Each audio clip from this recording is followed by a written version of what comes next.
कायल व मुर्शिद जनाब इमरान खान साहब का अडियाला जेल से खुसूसी पैगाम है पूरी पाकिस्तानी कौम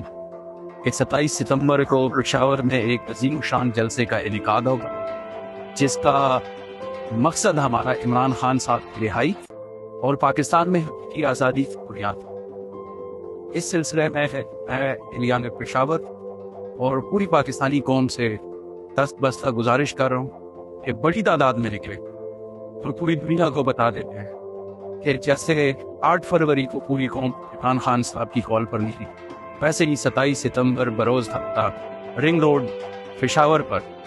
पूरी पाकिस्तानी कौम बहुत बड़ी तादाद में निकली। जलसे के इख्तिताम पर इंशाअल्लाह खातिमुन नबीयीन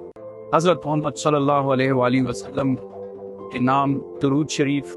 का हदिया भी पेश होगा और इज्तिमाई तौर पर हम अपने मुमलिकत अफ़दाद पाकिस्तान के लिए दुआए खैर भी करें। आप सबसे भरपूर शिरकत की अपील है।